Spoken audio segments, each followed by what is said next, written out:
You're listening to the Balanced Educator Podcast, episode number 151. Welcome to the Balanced Educator. We're your hosts, Kaylee and Josiane from EduCalm. Our intention is to equip and empower you to feel more calm, balanced, and joyful in all aspects of your life.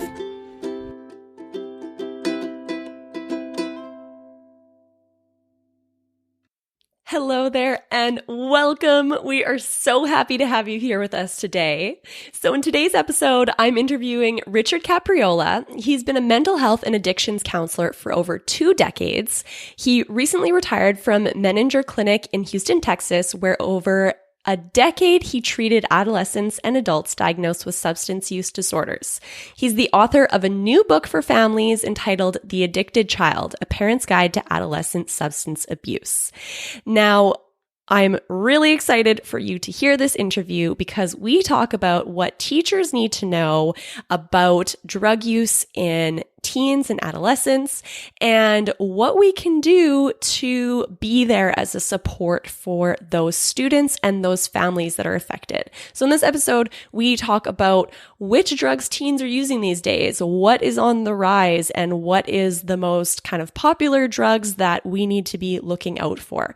We talk about what are the warning signs that we as teachers need to be aware of and familiar with, and what are important for parents to be familiar with as well.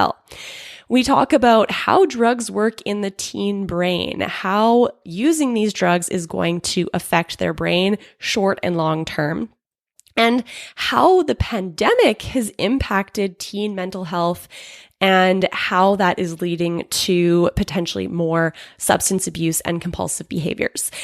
Richard also gives recommendations on how teachers and schools can reach teens in a meaningful way that can impact a child's decision to not use illicit drugs and alcohol. So this is a new topic for this podcast. We are really excited to share it because as a teacher in a high school, this is something that I've been thinking about and been wanting more information on. So really looking forward to sharing this information with you. All right. Before we get into the episode, we're excited to share this week's sponsor. Do you want to incorporate social-emotional learning and mindfulness into your classroom to support students with mental health, focus, self-regulation, and emotional intelligence?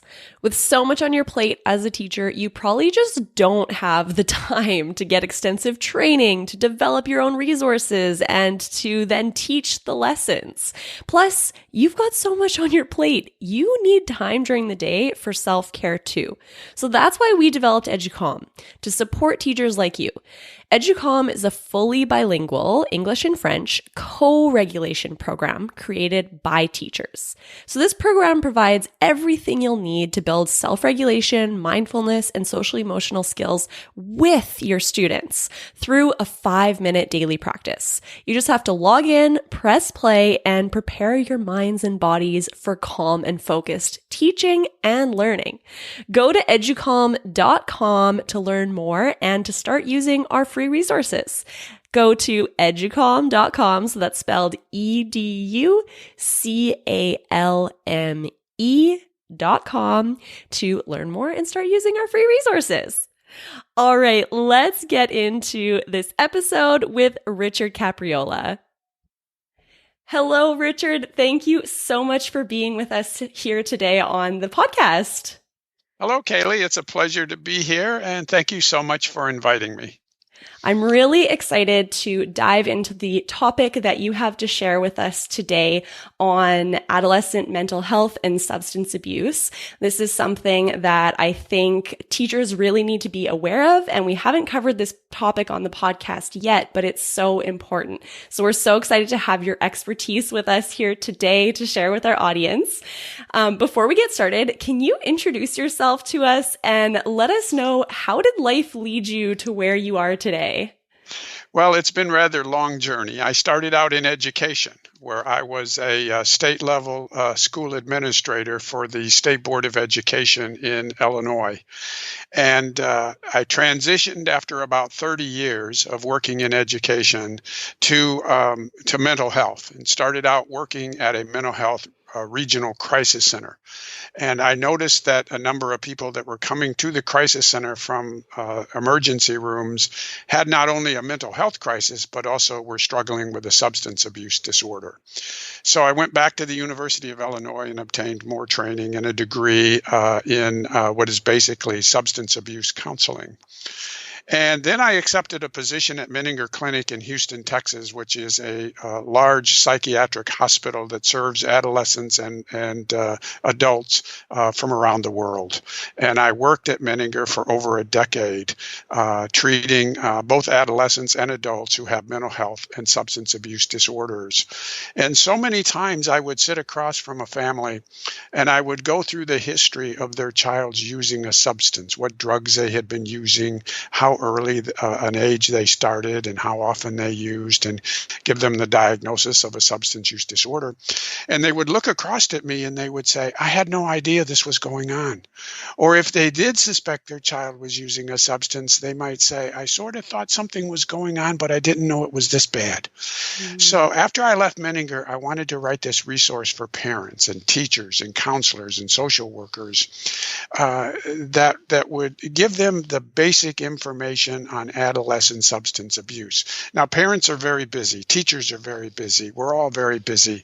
So we don't have time to read volumes of information. So I kept this book at around 100 pages, but I packed it with a lot of information, such as a brief review of street drugs, how drugs work within the teenage brain, what warning signs should parents and teachers and counselors know about, what treatment options are out there that can be considered. How do you know what a good treatment program looks like? What does an evidence-based treatment program look like? And what kinds of questions should parents ask a potential treatment provider?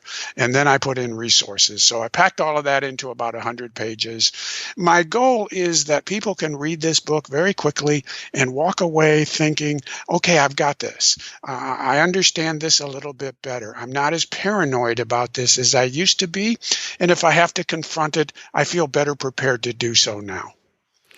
That sounds like such a useful resource. I love that you kept it short and sweet. It's so true. We have, as teachers and parents, there are so many things that you're juggling, so many aspects of the children in front of you that you're trying to support them with. It's so wide and vast, the different hats that we wear. So this, we need this information, but in a way that we actually have time to get to it. So everything you cover in your book sounds so useful, and I would love to dive into all the things you talked about. Maybe let's start off with, what are the drugs out there right now that teens are using, so that teachers, parents kind of at least have an idea of what's out there. What do we need to be paying attention to? Sure. And this is the title of this book is, The Addicted Child, A Parent's Guide to Adolescent Substance Abuse. But it is also, I think, a very valuable resource for teachers, because I think teachers sometimes, because they're so much in contact with students, often see these signs first. So if teachers can become a little better informed about the warning signs, perhaps they may be the first one to catch on that there's something going on here, because kids are very clever. They know how to fly under the radar. And parents sometimes just don't want to discuss this topic. They don't want to believe it can happen to them. So teachers sometimes can be the first signal that something's going on. So I hope that every teacher will take the time to read the book and become familiar with the warning signs. But you ask about what drugs kids are taking today. Kids are still attracted to alcohol and marijuana. Those are still the two primary drugs. And that's been true for a long, long period of time. There still is some experimentation with the harder core drugs like cocaine and LSD, but really less than 5%. Most teenagers are attracted to alcohol and marijuana, but what we have noticed that is rather alarming is that in the last few years, there has been a significant increase in adolescents vaping things like nicotine and marijuana. Just in the last 3 years, the percentage of teenagers who have turned to vaping these substances substances has exploded. It is a dramatic increase, and it's rather alarming that the percentages are going up so quickly, where these kids are turning to vaping things like nicotine and marijuana. That's been the biggest change in the last 3 years. Yeah, and as a teacher, I can attest to that. It's just, it scares me so much as a teacher, just seeing how many students, and it's so discreet. These little vaping devices are so small and sneaky and addictive. So I'd love to know, is there information you can share specifically on vaping? Just because I feel like that's something that makes its way into schools and potentially more than the other substances that teens are using. What do teachers do about that? How do we give students the information they need to understand maybe the dangers of it, or because I feel that they don't understand how addictive it is? Yeah, that's true. And the thing is that tobacco smoking among adolescents is at an all-time low, which is good. But what's happened is teenagers have moved from smoking tobacco to vaping nicotine. And they'll tell you they think it's a lot safer because with tobacco, you get a lot of carcinogens besides just the tobacco. And that's true. And they think, well, just vaping nicotine without all the carcinogens in tobacco is safer. No, that's not true. Because what's happening is while they're vaping nicotine, they're getting higher concentrations of nicotine, which is affecting the developing immature brain much more quickly. And the same is true with marijuana. Marijuana also already is a lot more potent than it was 20, 30, 40 years ago, but they're getting concentrations of marijuana quicker by vaping too. And regardless of the substance, it's just not healthy to be taking something, turning it into a vapor and inhaling it into our system. Teachers, I think, can become better aware of the devices that you just noticed, because many of them you wouldn't recognize as a vaping device. Some of them look like pins. Some of them look like USB drives. So parents don't know about them. Teachers aren't familiar with them, but it would be good if every teacher would just read a little bit more about it and become familiar with it, and just be aware that adolescent vaping is really, really significantly increasing among teenagers today. Mm-hmm. And are there any kind of strategies that you would recommend for giving teens the information they need to avoid vaping and some of these other substances that teens are using? Like, how do we tell them in a way that is going to stick that they shouldn't be experimenting with these things that could potentially lead to a lot of harm? Well, actually, the education format, teachers, the education system has the potential to make significant changes in adolescent substance abuse, far more than families do, as a matter of fact. Interesting. What I found in my years of working with teenagers at Menninger Clinic in Houston, Texas, was it didn't do me any good to tell them that drugs were bad. It didn't do me any good to tell them that drugs were illegal. It didn't do me any good to tell them if they keep smoking marijuana or drinking alcohol or whatever they're using, that their grades are going to drop. They might not graduate from high school. They might not get into college, and they might not get a job. They didn't believe any of that. But what did capture their attention was the neuroscience of addiction. When I talked to them about how their brain worked, when I educated them about the developing brain, and they began to understand that our brains don't become fully developed until around age 24, 25. And I helped them see that different parts of the brain control different critical activities. There's a part of the brain that helps us remember things. There's a part of the brain that helps us see. There's a part of the brain that helps us talk. There's a part of the brain that helps us walk. And educate them on the importance of the brain and what it does, and that it's maturing.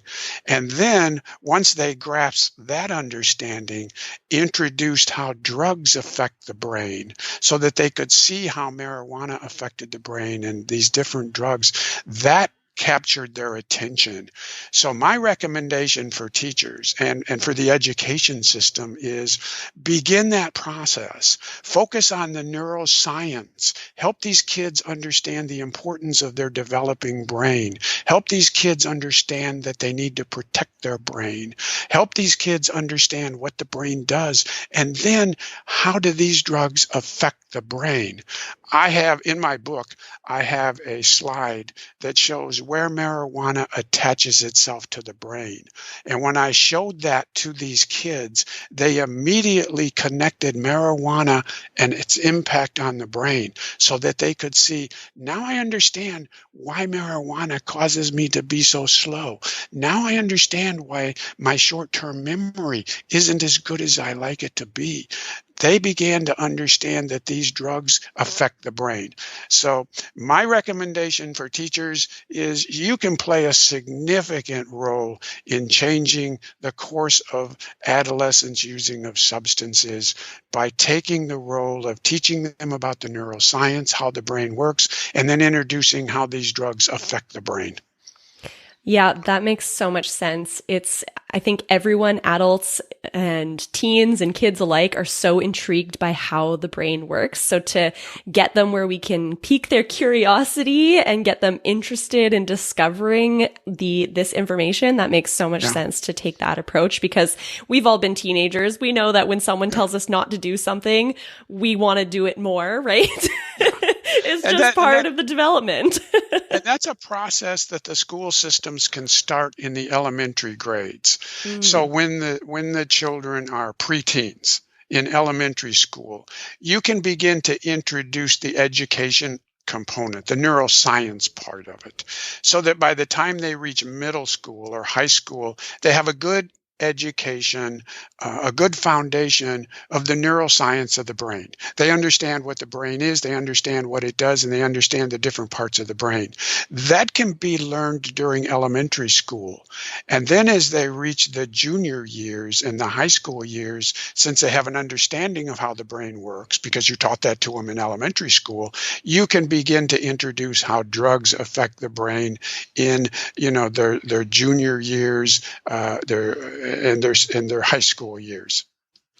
That makes so much sense, kind of laying that foundation and building on it so they already know the importance of the brain. And then we start talking about how these things that they might start encountering, how that is going to, negatively affect the brain or impact the brain. So I'm intrigued. Would we be able to go a little bit deeper into how maybe some of these specific, most common substances are affecting the adolescent brain? Yeah. Let me give you an example of marijuana, because that's one of the most widely used drugs among teenagers. The kids that I worked with at Menninger Clinic, many of them were smoking marijuana, often multiple times a day. And when I asked them to help me understand why they were smoking so much marijuana, the number one answer that came back was, it helps me with my anxiety. So for a lot of kids, not all kids, but for a lot of kids, there is a mental health issue underneath the surface that is driving these kids to use a substance like marijuana. It's what I call an intolerable thought or an intolerable feeling or an intolerable memory. And kids are no different than adults. When we have those intolerable feelings, we don't want to sit with them. We want to get rid of them. And many times kids find marijuana is the substance that will help them relieve their anxiety or their depression or their trauma or whatever they're dealing with. And these kids were all very bright. Many of them had above average to superior high IQs, but they were smoking marijuana multiple times a day.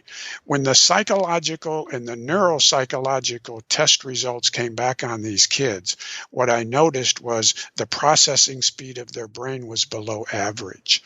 Their short-term memory was impaired, and their motivation was really very low. So those are some examples of what we can see about how these drugs affected the brains of these kids who were using so much marijuana. And these are changes that might not be readily observable to teachers because they're making good grades, or to parents because their kids are doing really well.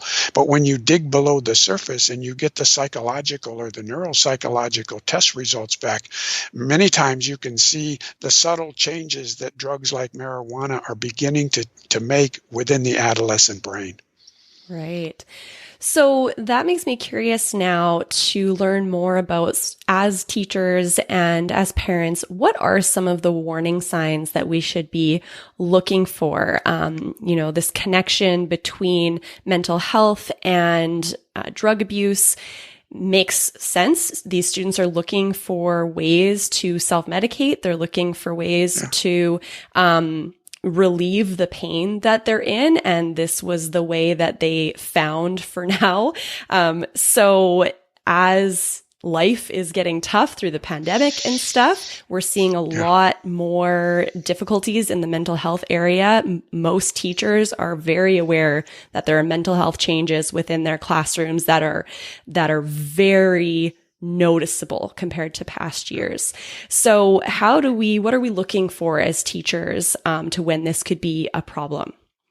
Well, anytime you suspect that a child might be struggling with a mental health issue, regardless of whether it's anxiety or depression or trauma, or perhaps it's an emerging personality disorder that you've picked up on, then I think that's a good time to do a screening to see if there is any substance use in addition to what you suspect might be a mental health issue. Mm-hmm. I would use your suspicion of a mental health issue sort of as a trigger to looking into whether or not this child might have a substance use issue as well, and having somebody do a quick assessment to see to either rule in or rule out whether or not the child is using a substance. So I would use your instinct on picking up on perhaps a potential mental health issue as being a trigger to do an addictions assessment with that child. Right. In my book, I list warning signs, specific warning signs for alcohol, warning signs for marijuana. I have warning signs for a child that might be self-harming themselves, because that often flies underneath the surface. Parents and teachers often don't know that a child is cutting themselves or self-harming themselves. And I have warning signs for a child that might be developing an eating disorder. These are all warning signs that every parent and every teacher should at least be familiar with, because kids are very clever. A kid that might be a teenager that might be cutting on themselves, they're very clever. They know how to do it in ways that parents don't catch on to, that teachers never catch on to. But there are warning signs that you can look for. So try to become as familiar with the warning signs as you can as a teacher and as a parent. For parents, what I say is pay attention to the changes you see in your child. You know your child better than anyone, so pay attention to the changes that you see. Don't assume that the changes that you're seeing are just normal adolescent acting out behaviors. They may very well be that, but they also may be an indicator that there's something else going on underneath the surface. Some examples would be a child whose grades are declining. Why are the grades declining? A child that might be getting into disciplinary trouble at school. A child who used to participate in sports no longer wants to participate in sports. A child who used to openly tell you who their friends were. You knew who their friends were. You might have even known who their family members were. Now becomes very secretive of who their friends are. So these are some examples of changes that we can see in children. If they come and go fairly quickly, they're probably not too concerning. But if they tend to linger on, or you begin to see more and more of these changes, then I think it's time to get concerned and move to the next stage, which is to get the assessments done. Right. And and I think that's a big barrier for both teachers and parents is, okay, I'm seeing these warning signs. Now what? Who do I go to? Where do I reach out to? That navigating the system can be very challenging and overwhelming. So what would you suggest is kind of the first step, the first place to look, no matter where you live? Because of course it's going to be a little bit different everywhere. But what would your suggestion be? I would start with the school counselor or the school social worker. Many times they can do some of these assessments. If not, they can refer you to other professionals in the community that can do those assessments for you. Sometimes they can do a rapid screen to see if drugs are involved. Some of them, the social worker, or if there's a school psychologist on the staff, can do some more of these testing for you. So I would begin by talking, first of all, to the school teacher, and then I would talk to the school counselor or the social worker or the school psychologist. Another source would be your physician. Many times the physicians can do a rapid screen, or they can refer you to other professionals like psychologists or neuropsychologists that can do these assessments. You can also check with the mental health society, the professional mental health society in your community. But I would probably start with consulting with the classroom teacher and then the school counselor or social worker or school psychologist. Right. And then coming from sort of the other way, so that, if a parent notices the signs, they would come to the teacher. As a teacher, how do you take the steps to connect with the parents and breach this subject? I think because teachers may be one of the first people to pick up on something, that I think that if you are really concerned that the child might have a mental health issue or might have a substance abuse issue, you definitely need to call the parents in and tell them what you're observing, give them some examples, and make your recommendations as to what you feel the next steps might be. And most likely those are going to be to recommend to the parents that they get some more professional assessments done to get an overview and to either rule in or rule out things that are going on. And before you get to that stage, depending on your relationship with the student, you might want to have a conversation with the student. If they trust you, if they develop that relationship with you, they might actually open up and talk about some of these issues with you where they may not do that with their parents. So depending on the relationship that you have with the student, you may want to have a discussion with them about what's going on. And by that, I mean not to accuse them of anything, not to threaten them. You want to approach it from an inquiring point of view, a curiosity point of view. I'm seeing these behaviors. Can you help me understand what I'm seeing? I've noticed that you've been doing these things. Can you help me understand why I'm noticing these things? And see if the student will open up and share some information with you. That's really good advice. Awesome. Now, I'd love to talk more about the pandemic and how the pandemic specifically has affected student mental health and addictions. Things are really changing, and if you have any information to share on that, that'd be great. There are some alarming statistics starting to come out about how the pandemic has affected mental health for both adults and for kids. This pandemic has gone on for so long, and then for a period of time, everybody was shut in at home. Students weren't going to school. Parents weren't going to work. A lot of anxiety, a lot of fears. And I think we're just now beginning to scratch the surface on how the pandemic has affected mental health. Mental health for adults and mental health for adolescents. The United States Surgeon General has issued a report, which is rather alarming on some of the statistics about what's been going on with the adolescent population. We're seeing increases in suicidal ideation. We're seeing increases in mental health areas like depression and anxiety. We're just seeing now how this pandemic has affected the mental health of people, including adolescents. And I think the more we learn, the more alarming it's going to become over time as to how this pandemic has affected kids. Yeah, Oof.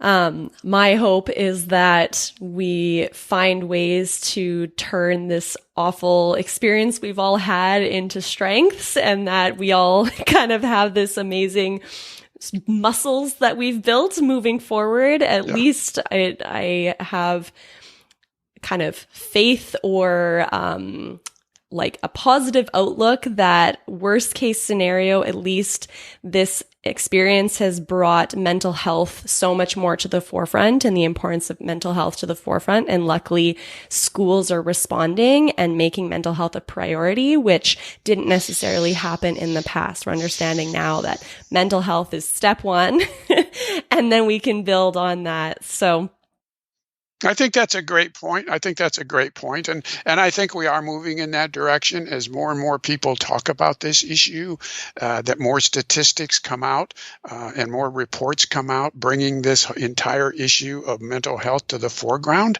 I think it not only will educate us, but alert us to what's going on and lead to a more proactive stance in terms of being able to recognize it and treat it, not just among the adolescent population, but among the adult population as well. Yeah. Awesome. Well, this was such an excellent conversation. Your book, I think, will be such a wonderful resource for teachers and parents, short and sweet, to give them the information that they need to know to be able to support adolescents, especially during these difficult times where mental health is at the forefront and we are seeing a decline in our classrooms, and know that we need to be there for our students, but don't always have the tools. So how can our listeners connect with you and find your book and find more information about you? The easiest way, Kaylee, is to go to the book's website, which is www.helptheaddictedchild.com. helptheaddictedchild.com. When they go to the website, they can read about me, they can read endorsements, they can read book reviews, they can read a sample chapter from the book. There's also a parent handbook that I would encourage teachers to take a look at, because it might be a resource that teachers can give to parents. I wrote the parent workbook to help parents. All the time we focus on the child, and we recognize that the parent's going through their own crisis. So I wanted to put together a brief workbook that would give them some exercises to help them put on paper what they're going through. It also has some exercise on how to deal with anxiety and how to talk to your child by listening to their feelings as well as their words. So they can read a little bit about both the book and the workbook. There's a link that will take them to Amazon where they can order the book as either a Kindle, if they like to read on a Kindle, or it's available in a paperback. And they can also, if they're interested, order the workbook. It'll take them directly to Kindle. And there's also a tab where they can, if they're interested, send me a message or ask me a question. Awesome. Thank you so much. We will link all of that in our show notes as well. Great. So for our listeners, you can always find that information by going to our show notes, either right in your podcast app or by going to our website, educom.com/blog, and selecting the podcast episode that you want the information on. So Richard, thank you again so much for sharing your time and your expertise with us. And thank you for the work that you're doing in the world. It's so important. Thank you, Kaylee. It's been a pleasure to talk to you, and thank you and all the teachers out there for the hard work that they do every day to help kids learn and to grow. So thank you for all the work that you do as well. All right. I really enjoyed that interview. I hope you did too, and you got lots of value from it. So again, you can find the show notes for this episode, the links to Richard's information at educom.com/blog, and then finding this episode, which is episode 151. If you've never checked out the blog page of our website, definitely check it out. At this point, we are at episode 151. We have so much awesome free resources, free information, trainings, all sorts of stuff on our blog. So many podcast episodes that can fuel your interests, your curiosity, and, give you that uplifting professional development that you might want to listen to on the way to your job, on the way home from work, while you're cooking supper, whatever. But yeah, don't miss out on all that free resources that we've created just for you and teachers like you. All right. If you enjoyed today's topic, we'd love to hear from you. Contact us either from our website. You can go to educalm.com/contact and fill out the form there and we'll receive an email. Or send us a DM on Instagram. We're Educalm on Instagram as well. So that's EDUCALME. We'd love to know if there's something about this topic that you'd like us to go into more detail, or another direction that you'd like us to take for adolescent mental health and substance abuse, or anything related to the pandemic. We love hearing your feedback, so don't be shy to reach out to us. We absolutely love hearing from you. It's so fun.